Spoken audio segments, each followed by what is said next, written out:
Hello, everyone. Hi, welcome, welcome. We're very excited to see all of you. If you can open your cameras, we would love to see your lovely faces on today's Hello at Home and Other session.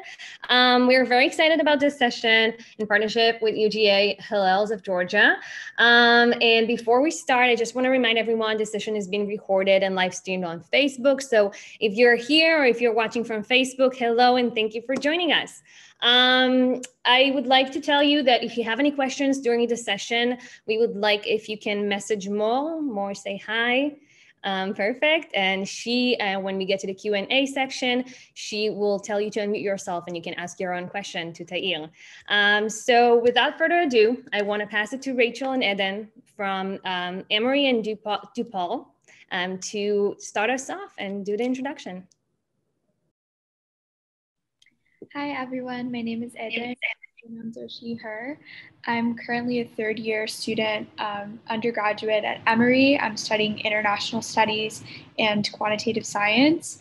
I'm really interested personally and academically in Hebrew and Arabic languages and their intersection, and I'm especially interested in sharing the histories and cultures of the Jews of the Arab world. So I'm very excited for our event today and to have Tair joining us.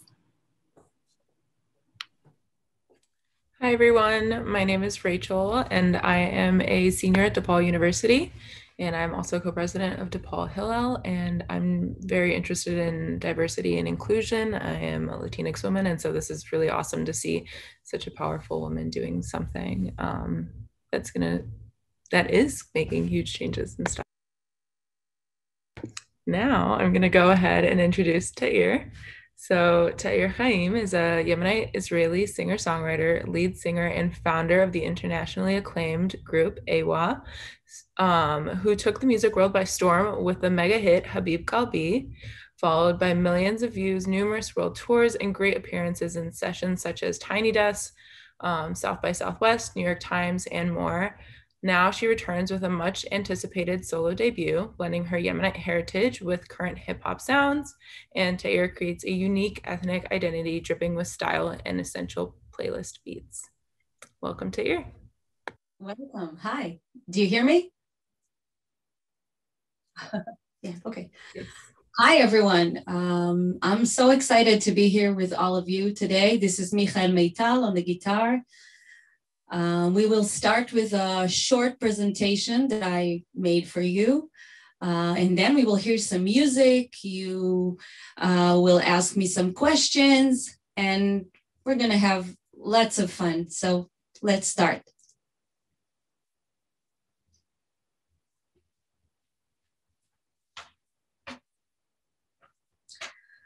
Okay, so I've been to Yemen many times through the stories of my grandparents. I've heard a lot of stories about the wild landscapes of Yemen, about Jews and Muslims living together side by side in simple villages or in cities like the beautiful city of Sana'a. Here are my dear grandparents in their youth, the late Grandma Shoshana and Grandpa Shalom. In 1949, the Jewish community in Yemen had already suffered greatly from the Muslim rule. And after a very risky journey to Aden, my grandparents were married in an arranged marriage to keep them together and alive. And then they were airlifted to Israel during the secret Operation Magic Carpet that brought nearly 50,000 Yemenite Jews to the new state of Israel.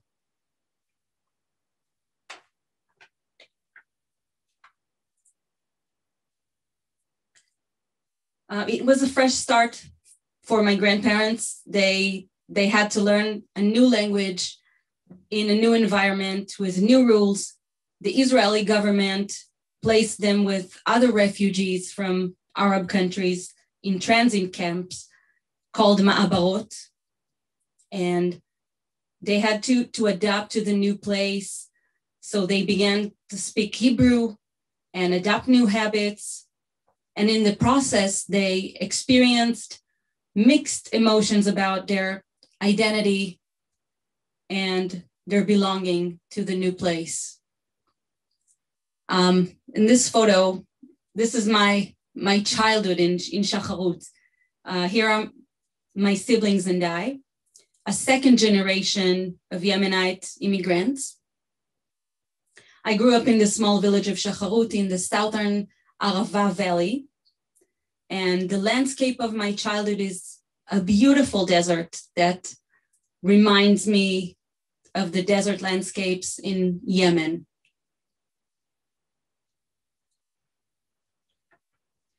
Like my grandparents, I too grew up surrounded by animals and wild nature, but unlike them, I knew exactly where I belonged and what I aspired to be when I grew up, an international singer-songwriter.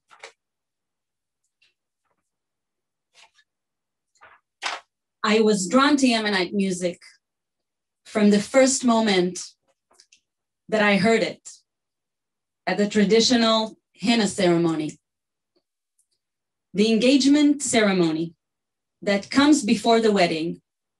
I think I was about 5 or 6 years old. I hope you recognize me there in the photo. This is me at my henna ceremony a few years ago. Listening to my grandpa reading the Torah, I've learned a lot about men's songs and prayers and the Yemenite pronunciation.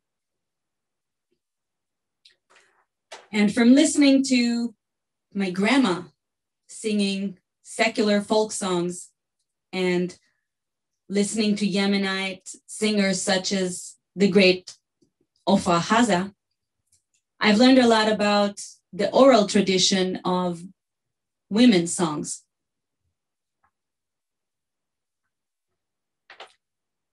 Inspired by my Yemenite heritage, I formed the band Ewa a few years ago with my 2 younger sisters, Liron and Tagel.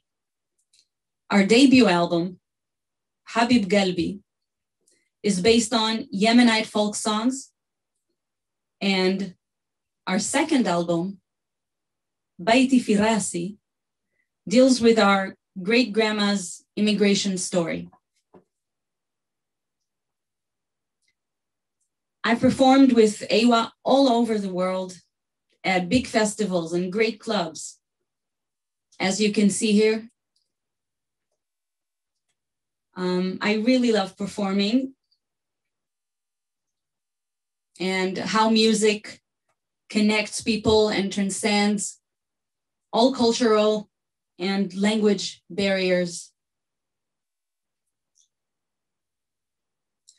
Our song Habib Galbi became a worldwide hit and made history as the first ever song in Arabic to hit #1 on the Israeli pop charts.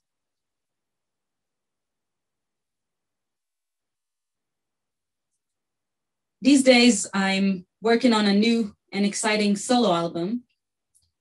In 2020, I released the song Simmer Slowly as a standalone single that talks about my Mizrahi experience, about doing things at my own pace and being authentic in a world full of fakes.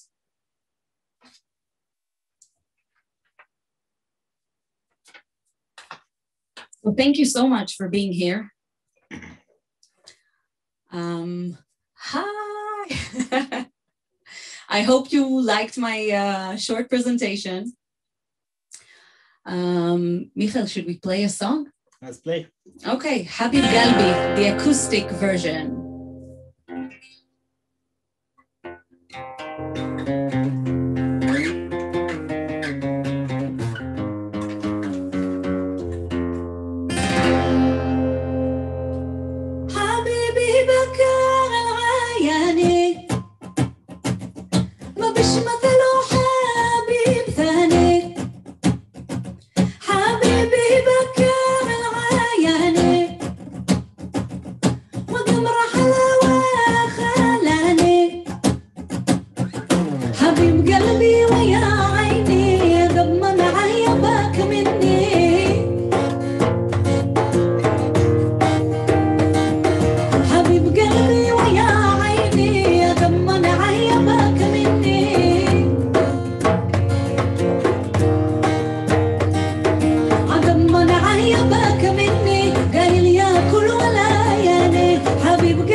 وشهر وما جاني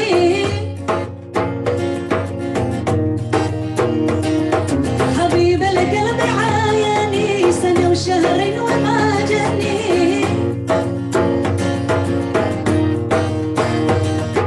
سنة وشهر وما جاني يا مسرح اللي وشاقني حبيب قلبي ويا عيني أطمن عيبك مني حبيب قلبي ويا عيني أطمن عيبك مني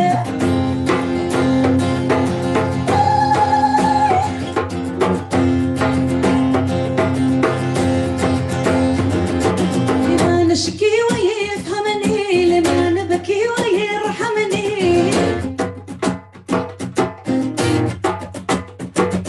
لما نبكي ويرحمني لما نبكي ويرحمني لما نشكي ويفهمني من هم منكم يساعدني حبيب قلبي ويا عيني أضمن عيبك مني حبيب قلبي ويا عيني أضمن عيبك مني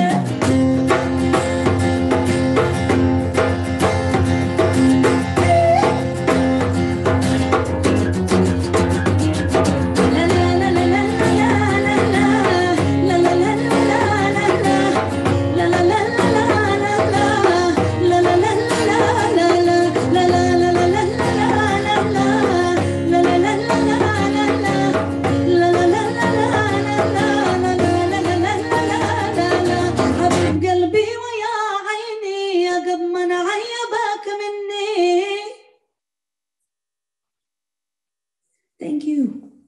תודה רבה.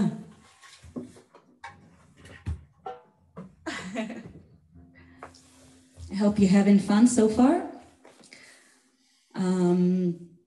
Okay, now I'm ready for your questions.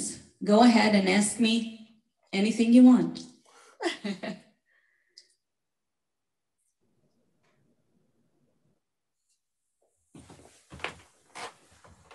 Hi, Tair. Thank you for joining us.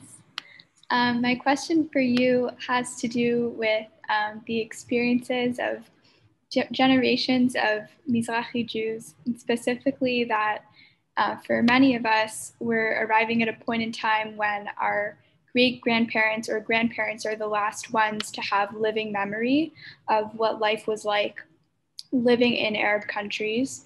And so I was wondering how you think that your music has helped to connect past and present and to keep these traditions and cultures alive among the younger generations of Jews. And if you think that AWA is part of a broader movement of Mizrahi artists and writers and activists who are attempting to bring visibility to Arabness or Arab language as our cultural heritage and as part of our Jewish identity. Thank you. Yeah, it's a long question. I do feel that AWA is part of a larger movement within the younger generation in Israel that goes back to the roots and mix our music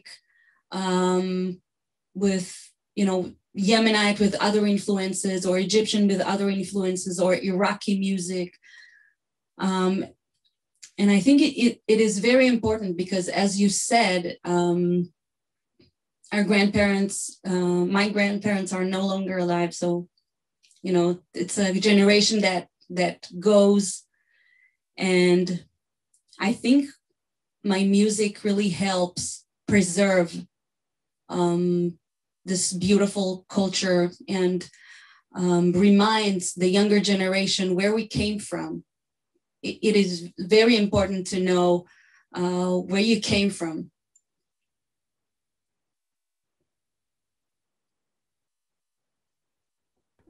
I hope that answers. Yeah, it did. Thank you. Tair. Okay, cool. So you're about to go into making your solo debut. What are you most excited about? What do you hope to accomplish? And what are the challenges of reinventing yourself? And like, would you even call it that? What is this journey you're about to go into? Wow.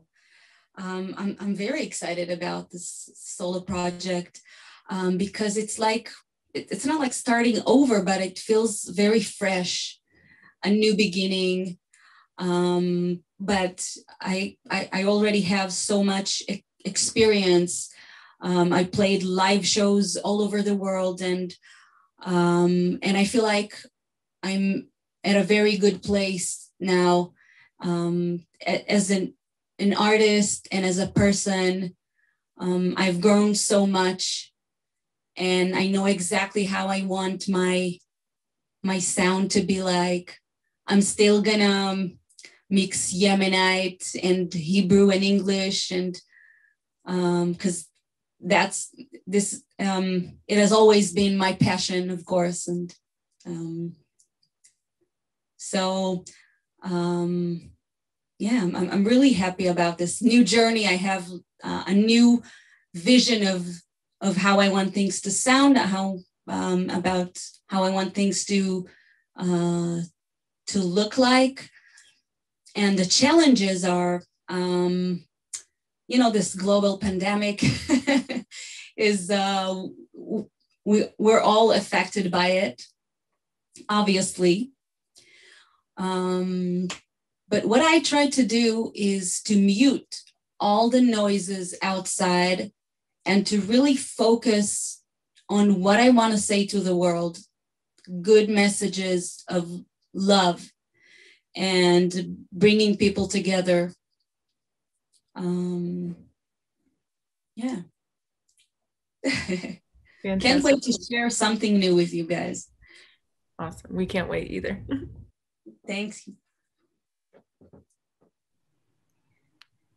Tair, you mentioned in your career that as AWA has gained popularity, you've had opportunities to perform all over the world and connect with fans all over the world. And in a lot of these places, probably all of them, not only are Jews a small minority, but Mizrahim are a minority within the minority. And people might have assumptions about how Jews should look or where Jews come from that tend not to include Mizrahim. And for many, you might be the first point of exposure to Yemenite Jewish culture or even any Mizrahi culture at all. And I was wondering, what has that experience been like for you, providing that representation and showcasing really like the richness and diversity of Jewish cultures around the world? First of all, I'm really happy to break down this assumption that the Jews are only Ashkenazi. I feel like I'm a sort of an ambassador for the Mizrahi Jews in general, and the Yemenite heritage in particular. Yeah, wow, that was a long question. I can't. Can you ask again? Like. I was just wondering what your experience like that has been as you've traveled around the world and you've visited many communities where people might not know that there were Jewish communities in Yemen or in other parts of the Arab world, and what your experience has been like sharing your culture with others. For me, it's been an amazing journey. To be able to spread the voice of Mizrahi Jews in the world, and I think it's important for people to understand that Israeli culture is very diverse, and you have Jewish people coming from Arab countries and Ashkenazi and Sephardi, and so it's a beautiful melting pot. And I always talk about Israel and how fascinating the culture is in every interview and in every show. So for me, it's a blessing being able to be sort of a voice of the Mizrahi. Thank you for the question. Thank you for sharing. Okay, and then so much of your work highlights and challenges femininity and gender roles. What impact do you hope to have on your audience, specifically women? I want women, but also everyone, no matter the gender, how you present yourself. I just want people in general to feel good in their own skin and embrace all of their identities. And I always say that I wear so many identities, and like I'm a woman, I'm a human being, I'm an Israeli, I'm a mother, I'm Yemenite, I'm Jewish. So many identities, and they're all beautiful and okay. And I think we should celebrate life and accept all the parts within us. Beautiful message. Thank you. Thank you. Okay.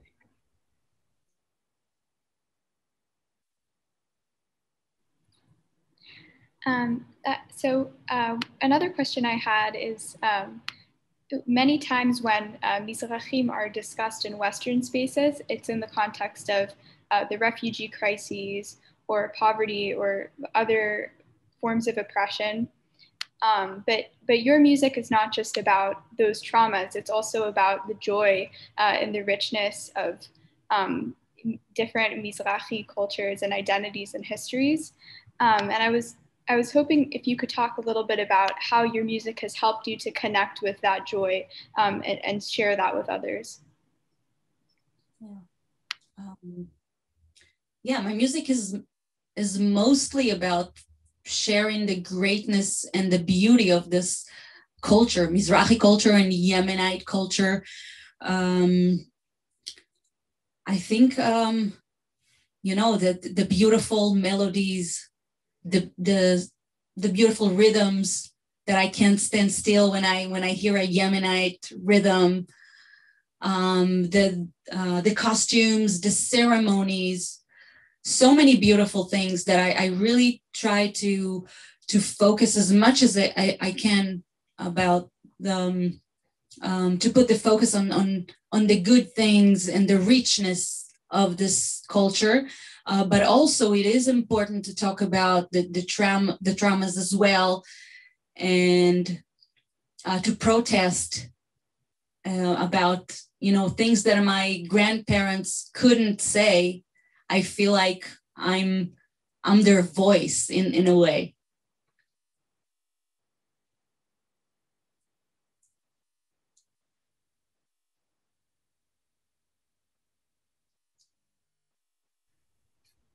Hi. Okay. So it's funny switching back and forth.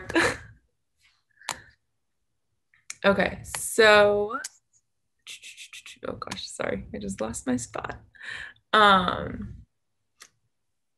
In your music, you open up discussions of important social issues for Mizrahim, such as the Ma'barot and missing children of the Chana Mashhu al-Yaman. They are highly sensitive issues with Mizrahim communities. Can you talk about your motivation for raising these issues and what the response has been in Israel? This is a question from Eden, and I was happy to present it to you. My motivation for raising these issues is to be the voice of the voiceless, to talk about things, like I said before, that my grandparents couldn't speak about. It is so important to me to speak out and to deal with those issues that happened in the past, and to prevent future suffering in the future for Mizrahi and for everybody, for all the society that I live in.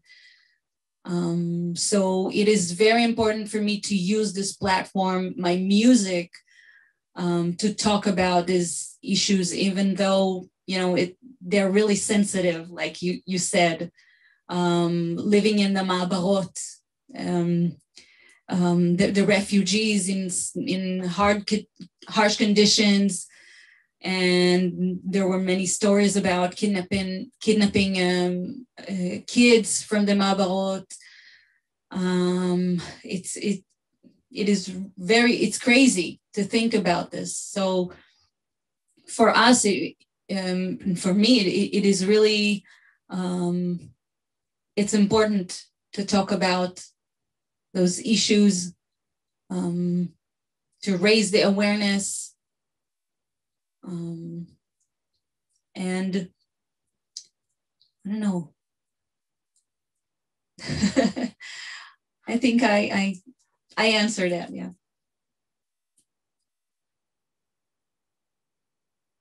I just had one last question about the way your work has been shared in the Arab world. So we spoke a little bit about how as our communities lose elders, we're sort of losing those memories, but it's also the Arabs still living in these countries that are losing these memories of Jewish communities. I noticed that in your music videos are always filled with comments in Arabic. You have a lot of fans from across the Arab world. And I was wondering if you could speak to how your music has helped to build these connections, and if you've had opportunities to engage with Arab listeners or Arab artists, and what that experience has been like. Yeah, thank you. Yes, I received so many beautiful comments about my music from all over the world, but as you mentioned, a lot of them from Arab countries. And to me, it's so exciting that they feel connected, and to see how powerful music is to bring people together, and highlight the similarities. Yeah, it's a blessing for me. I feel so good about it, that we can share stories.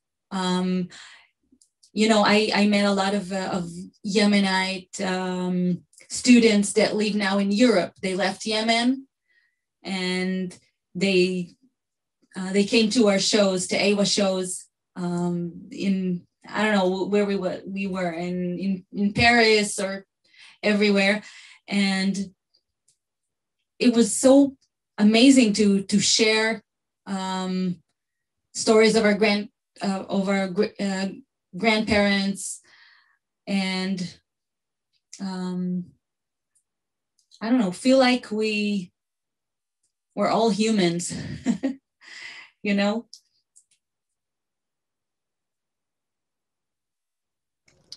Well, thank you, Rachel and Eden, and Tair, of course, thank you. Now we're going to open it to everyone. So if you still have more questions, please just write me in the chat, and we can continue.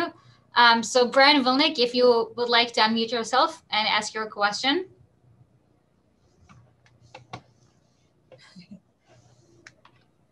Hey. Hello. I'm Brian from New York. So Tair, we've known each other a while, but something I actually don't know is, what was the moment when you and Liron and Tegel, you realized you made it, really? Because, you know, you had a good following on YouTube already, but then Habib Galbi happened and all those views. When was the moment you three were like, wow, you know, this is like our life now, not just a YouTube? Two words for you. Tiny desk. Not only tiny desk, but you know, I think every show that, you know, watching the audience dancing, smiling, having their best time, and celebrating together. And with each album that started with a vision that we wrote down and then became, I don't know what, like a vinyl, a beautiful vinyl, and people can buy it and share it. But Tiny Desk, was a big dream. I'm a big fan of this session, so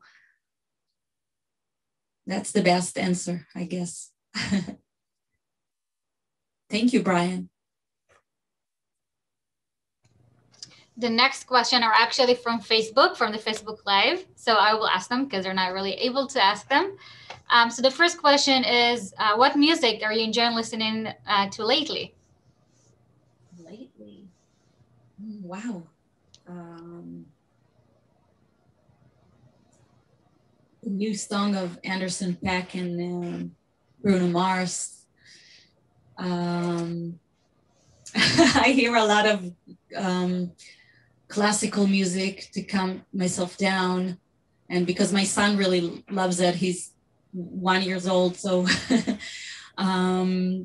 always Yemenite music from the 50s and the 60s, 70s. What else? Progressive rock, I always love. My favorite band, Fleetwood Mac. What else? Bob Marley, Michael Jackson. Oldies, a bit oldies. But once in a while, I find something really cool that is new. And in Israel, Noga Erez, if you know her, she just released a new album. So I highly recommend it. And we have another question from Facebook. And what has been the biggest challenge for you to overcome as a musician? What you have learned from that? Wow. Biggest challenge. To take control of my career. That was the biggest challenge. To understand that I'm the leader. I need to lead all the team, all the crew. And it's a lot of responsibility, but I prefer, take this responsibility and know what I'm doing and be aware of how this industry works in small Israel and also in abroad, that it's a much bigger. But taking responsibility and control on my career. I'm so happy to say that I'm staying authentic to myself and just enjoying this journey.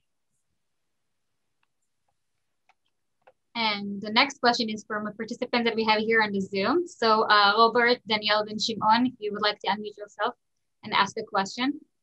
Hi, yes. Okay, so I was born and raised in Germany, and I am Israeli on my dad's side, but I'm fully Jewish. And one thing that my entire life has bothered me is that my grandpa was Mizrahi Sfaradi from Morocco and Algeria. Mm-hmm. And the problem is that because I was the last child, my parents were already very exhausted when I was born. I was never taught any of the culture. And while listening to your songs, I got the strong urge to reconnect with my Sfaradi Mizrahi culture.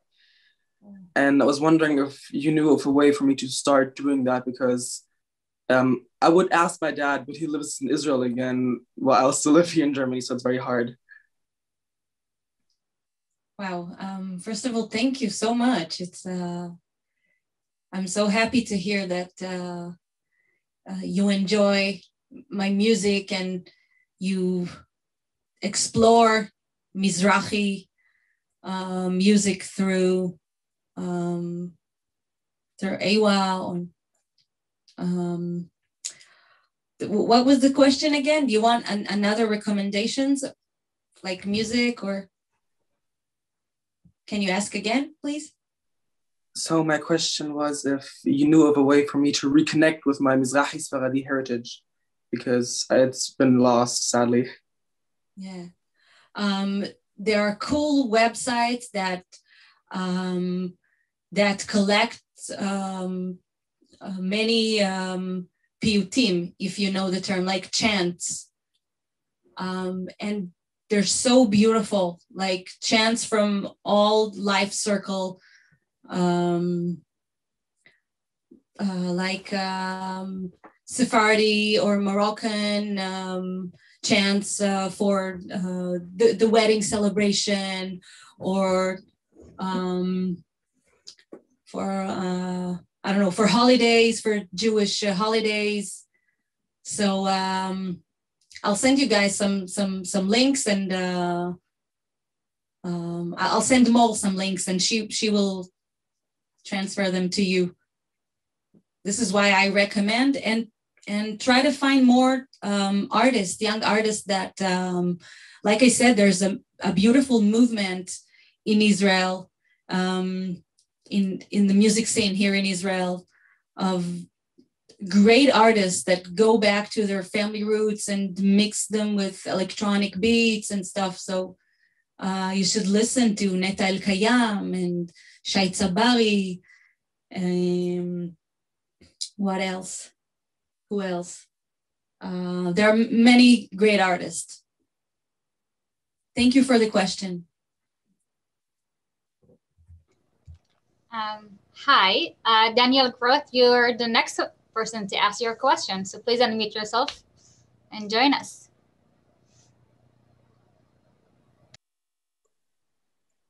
Shalom. Thank you for this wonderful conversation. Wow, good to see you. My question is, what do you think is the biggest difference between Eastern and Western music? Western. Instrumentation, of course. The quarter notes, the style, the harmony. Most of like Arabic music played in unison, if you know what I mean. And in Western music, you have like a Western harmony or a jazz harmony.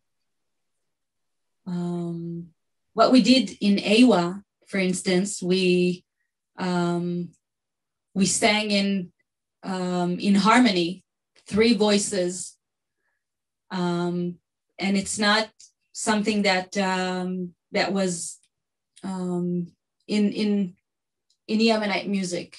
You know, it's something that we were inspired by jazz tight harmonies.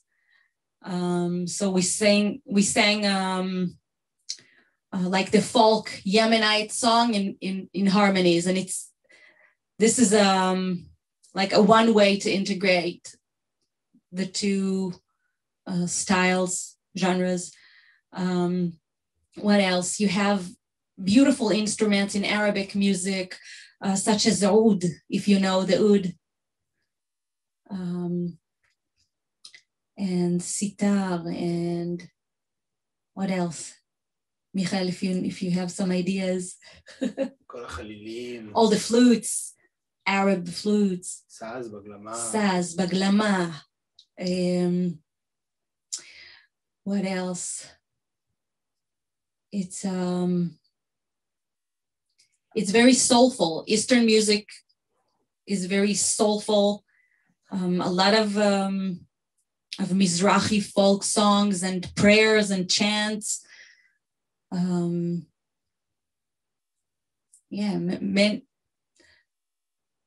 Unwritten music that is an oral tradition that passed down with each generation from one person to another. What else? That's what comes to my head right now.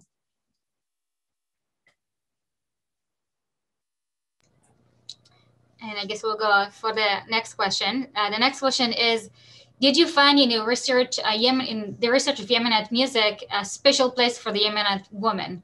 As you talked in a presentation about the diwan, right, the men's song. Did you find also diwan like woman diwan, or did you have to create it by yourself? There is no women diwan because women in Yemen, they didn't know how to read and write back then, like my grandma. So they created secular folk songs and they passed it down from one woman to another. So it's a very flexible material. They could, for instance, one woman could sing something and add lyrics to it. And I really love the protest of Yemenite women songs. Everything they couldn't express and say to men and to society, they use these songs as an outlet to talk about social matters and about love and disappointment. So there is no diwan. The women music, it was never written. And it was first recorded when the Yemenite Jews immigrated to Israel in the early 50s. And many of the recordings were by men, but also great women, female singers that I adore. And we have actually another question from Rachel Front. So Rachel, do you want to come back and unmute yourself and ask your question? Yeah, of course. So your music videos, if you haven't seen her music, they're fantastic. Go watch Ewa music videos. But they have such an amazing mix of modern and traditional Yemenite heritage and clothing and scenes. What goes into that work, and what has been the most exciting experience when filming these music videos?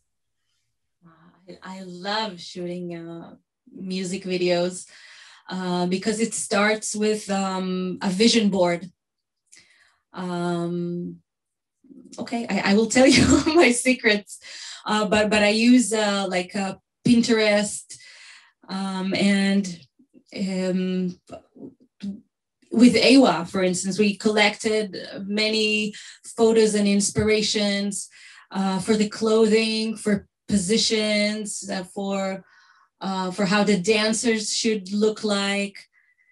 And we were looking in foreign cinema for inspirations, like Iranian movies.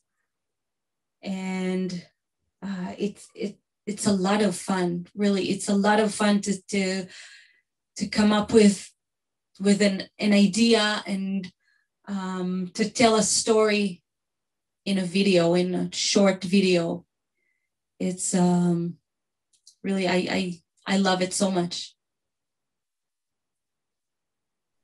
Fantastic. I have another question that I'll ask. So you mentioned growing up with your sisters and you were musical and you and everything. Like, is the rest of your family? And then also, what was that like growing up with them musically? Was like it was like something that started up when you were really little and slowly turned into this whole thing? What was that process?